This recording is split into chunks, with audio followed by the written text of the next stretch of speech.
Hello, hi guys! Magandang hapon sa inyo lahat. Magandang gabi. This is Jim from Masagari Channel, a faith healer, also matarder. So ngayong gabing to, tingnan natin ang nagsasabihin sa iyo ng ating mga gabay. This is monthly gabay for the month of October 2023 for the sign of Aquarius. So Aquarius, welcome to my channel. Ano kayang messages, advices, and spirit guides ang ating masasaga for today's video? Kano naman kayang energy o kaganapan sa buhay ng mga Aquarius ang ating mahagilap? So guys, this reading sa reading lamang, hindi lahat makaka-resonate.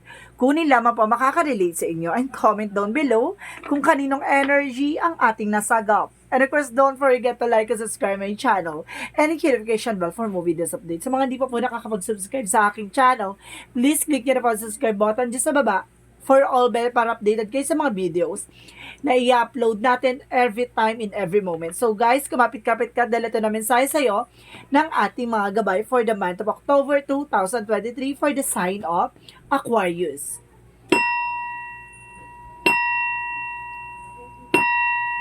Angel Spirit Messages. Let's see what is the messages for you ng ating mga gabay.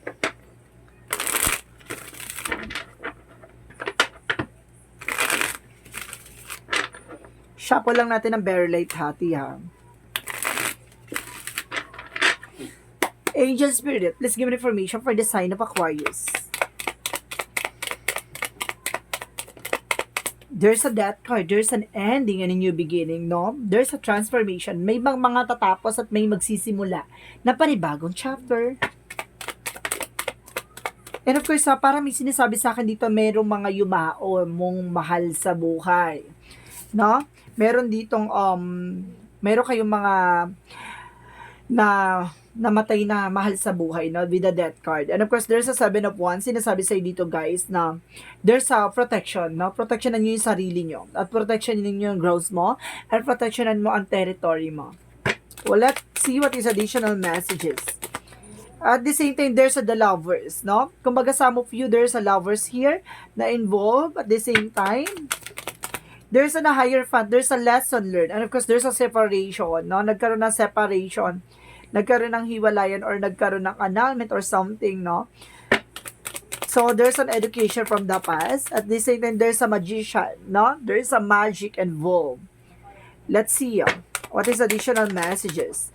And of course, there's a 9 of Pentacles. Ano sinasabi dito sa iyo na magkakaroon ka ng blossoming abundance, no? Mamamayag pagdating sa finances. What is the Death card? Death card represent 5 of Pentacles. And of course, there's a 4 of Swords. Sinasabi sa'yo dito na listen to your intuition and gut feeling. Sinasabi sa'yo dito na matatapos na ang suliranin o problema pagdating sa salapi, no? Matatapos na yung problema sa iyong finances. The Death card is an ending and a new beginning. So magsisimula na at makaka-recover ka na. Makinig ka sa intuition mo, kailangan mong magpahinga. What is the 7 of Wands? What is the 7 of Wands? And of course, sinasabi dito, guys, there's a 2 of Wands. There's a 2-path, no? There's 2-path na kailangan yung gawin or pagdesisyonan kung saan kayong way na dadaan. What is the lovers? At the end of the road, there's a light, no? Kumbaga, kailangan protectionan yung grounds mo. And of course, there's a strength card. There's a strongest energy na kailangan mo alisin yung takot at pangamba mo. No? What is the higher pan? Higher pan represent a Knight of Swords. Magiging mabilis tong eksena na to. No, kumbaga sa dami mong natutunan from the past, ngayon kumbaga inaano mo na siya, nililecture mo, no? At talagang hindi mo kinakalimutan. What is the Magician? And of course, there's an Ace of Cups. There's a new love life, new romance coming in for you na kumbaga in God perfect time, no? Pinagkaloob na to ni God na kumbaga muli ka magmahal at muli kang kiligin. What is the 9 of Pentacles? There's a Queen of Wands. So, ibig sabihin dito, there's a stability and control. There's information na sinasabi sa'yo dito na magbibigay sa'yo ng information.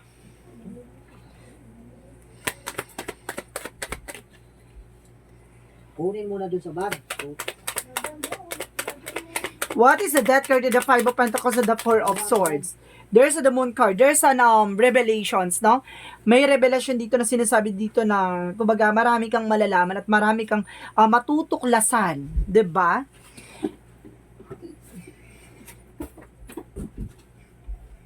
What is the Seven of Wands?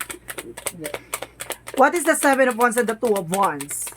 And of course, there's a Chariot card na parating na. Parating na yung pagbabago at parating na yung poprotekta at magpapangalaga sa'yo, no? Kumbaga, parang ano lang yan eh, di ba? May pangangalaga, di ba? Aalagaan na talagang pagsisilbihan ka nitong tao na to. Kumbaga, parating na yung mga bagay na magbibigay sa'yo ng pagmamahal.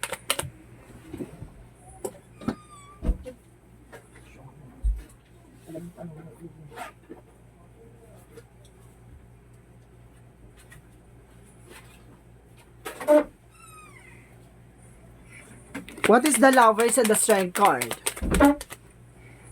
And of course, there's a Two of Cups. There's a partnership talaga, ti. Ibig sabihin dito may parating na love life or some of you may asawa na, no? Kumbaga sinasabi sa'yo dito na may fear talaga. There's a Strength card. Pinapatibay at pinapalakas ang inyong relasyon. Now, what is the Hierophant and the Knight of Swords? And of course, there's an Ace of Pentacles. Marami kayo natutunan, marami kayo nalaman pagdating sa finances. Sinasabi sa'yo dito, there's a lesson learned from the past. The Ace of Pentacles is coming your way. Na pagdating sa pera, makahawakan mo na to. There's a new material offer or new big money coming in for you. What is the Magician? Kumbaga malaking halaga, malaking eksena tong magpapabago at magpapagulantang ng buhay mo. With the Six of Cups, there's a past coming back, no? Kumbaga may taong babalik at talagang hindi ka lang basta mamahalin at pakikiligin. No, with the Two of Swords, there's a decision, pero kailangan mo magdesisyon kung babalikan mo pa ba tong tao na to o hindi na. So what is the Nine of Pentacles and the Queen of Wands? There's an Emperor, no? There's a maturity. Nako, kailangan maging mature ka na. Kumbaga, there's Queen of Wands by stability, control mo na. So, ibig sabihin nito, pagdating sa finances is, kumbaga, nakaalis ka na sa sitwasyon na iniwang ka pagdating sa finances mo. Kumbaga, nandun ka na sa pinagdadaanan mong hirap, tapos bigla kang iiwan sa ere. Tapos babalik siya, no? Tapos kung kailan okay ka na at masagana ng buhay mo, at okay na about sa finances mo, tapos babalik siya. Mag-isip-isip ka. So, what is additional outcome? Ang outcome is the Devil card, no? And of course, there's a Six of Swords. Kumbaga sinasabi sa'yo dito, babalik yan, kaakibat niyan ay, kumbaga, the devil with toxicities, no? Maging aware ka, no? Maging aware ka. What is additional messages? At the same time, there's a Nine of Pentacles. Maging practical ka, and of course, magdating sa finances talaga, maging mauta ka na, no?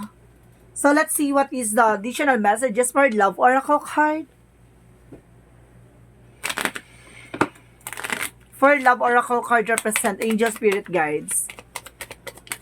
A girl with a snake. O, see, may ahas ni, may humarot at may, diba, lumatik. And of course, there's a clock na need time takes time, no? Kumbaga, lumipas at talagang time to heal na gumaling ka na sa karamdaman na yan. At talagang kumbaga, lumipas na at talagang nahihilom na ang sugat mo, tas babalik siya para sugatan ulit. Mag-isip ka. And because there's a soulmate. Kumbaga, there's a soulmate connection dito na may taong darating, hindi lang basta pakikiligin. Kumbaga, mamahalin ka, diba? What is the Yin and Yang Oracle card? What is the Yin and Yang Oracle card? Angel Spirit Guides. Dalawa pala to kasi kaya pala there's a two-path na kumbaga may taong babalik para para mahalin at pakiligin ka, pero there's a toxicities behind, no, behind the scene and mystery. Kumbaga pagdating naman sa bagong pag-ibig na darating, kumbaga pakikiligin ka at mamahalin ka at poproteksyonan ka hanggang dulo. Ganon. So what is additional Yin and Yang Oracle card? There's a transcendence, unity, no, may pagkakaroon, pagkakaisa. And of course, there's an ego. Doon na papasok yung ego, pride, no?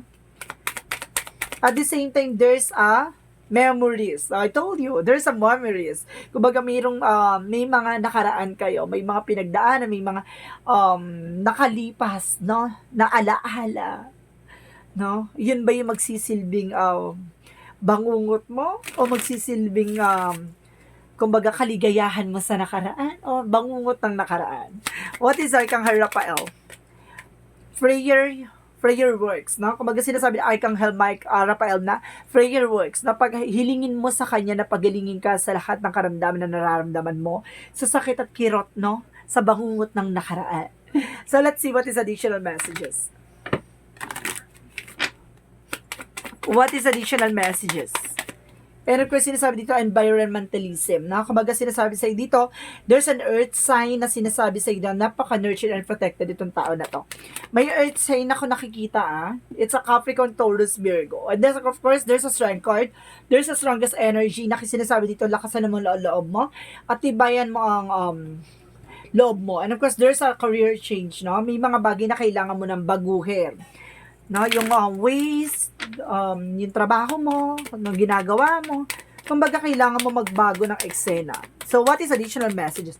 And of course, there's a loneliness. Hindi ka raw nag-iisa dito, no? May kaakabay, may katulong at may katuwang, no? At the same time, there's a death card. Double clarification, the death card represents an ending and a new beginning. Magsisimula ng panibagong chapter ng buhay mo na magpapabago at magpapagulantang sa'yo. So, what is the Moonology?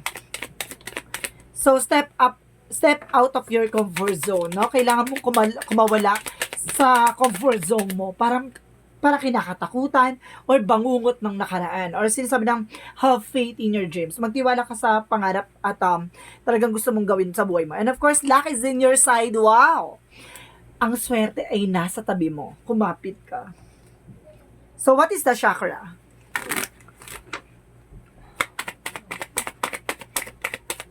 And of course, there's a perfection na kailangan yung lahat ng ginagawa mo ayos, kumbaga kailangan maitama mo yung mga bagay-bagay. Di ba? At the same time, kailangan, yun nga, habaan mo yung pasensya mo. May mga bagay na kailangan mo mag-antay, no? Para at tuluyan ang humilom ang sugat ng nakaraan. So, kailangan mong mag-antay para yung taong darating at taong magmamahal na sa'yo, solid na yung foundation nyo. So, what is the energy? Energy is journey. No? So, there's a journey. After the road, no? There's a light. And of course, sinasabi dito, there's a community. No? Kumbaga, meron talaga ditong community or cycle of friends. No? What is additional messages? And of course, there's an awareness and opportunities. And of course, there's a yellow by personal power. You have a power to choose and you have a power, no, to yourself rather. My God. What is Archangel Michael? Guarded and protected. I told you, di ba? May taong puprotekta at taong mga pagpapangalaga sa'yo. No? Aalagaan ka, no? At magprotektahan. At of course, sinasabi dito, innocence. Inosente ka pa. Ano ka, 18, charis. Kumbaga, inosente dito, kumbaga, neneng o 16 something. Parang ganun yung atake mo, ha? Hindi ko sabing ganun yung age mo. Ganun yung atake mo. Inosente ka dito. Parang wala kang kamalay-malay or something, ganun.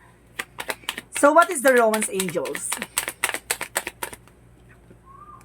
There's a wedding! Wow! Diba, sa dami mong pinagdaan ng tao, tapos may taong magpapakilig at magpapatibok at taong pangmatagalan, no? Malapit ka. So, what is the Jesus loving quotes? Let your light so shine before men that they may see your good works and glorify your Father which is in heaven. See?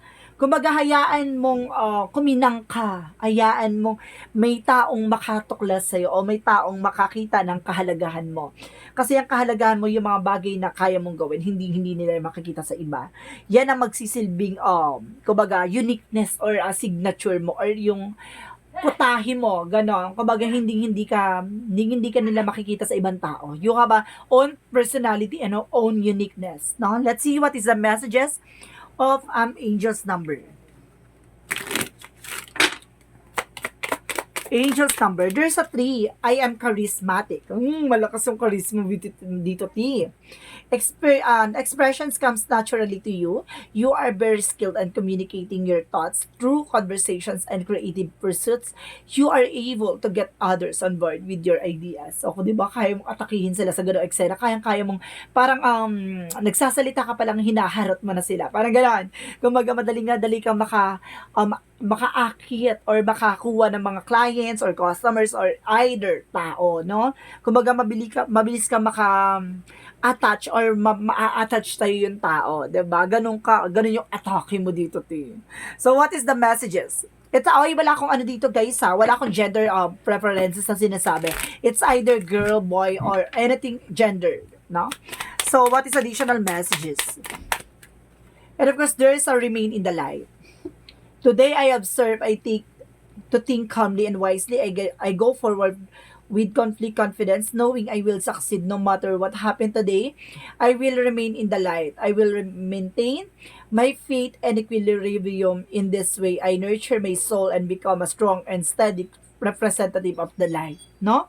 Kumbaga, nananatili ka sa dami mong pinagdaanan, daming lugmok, ang daming sakripisyo, nananatili kang mabuting tao. Nananatili kang nandoon sa linyahan mo na yung goal mo ay mahalin at magmahal at makatagpo ng tao magmamahal at maging maunlad ang takbo ng buhay. So guys, this is a monthly gabay for the month of October 2023 for the sign of Aquarius. This reading is a general reading lamang, hindi lahat makaka-resonate.